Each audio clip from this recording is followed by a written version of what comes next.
الفطور الجزائري.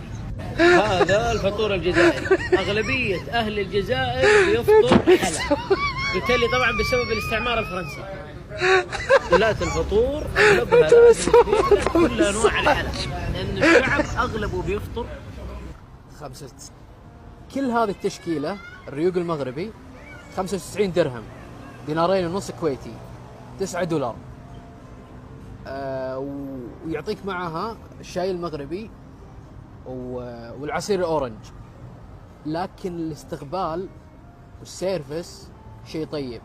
خلصنا حياتنا نروح اسطنبول تركيا، وعندهم أردى شيء المعاملة والنفسية، وأول ما يجيك يعطيك قهوة، يعني مان عليك بغلاوة يابسة وقهوة يسد نفسك فيها، ونفسيته ما يتكلم، تقول كأنك بتاوش، كان جاي انت بتهاوش وياه، ما جاي تبي تدفع وتاكل.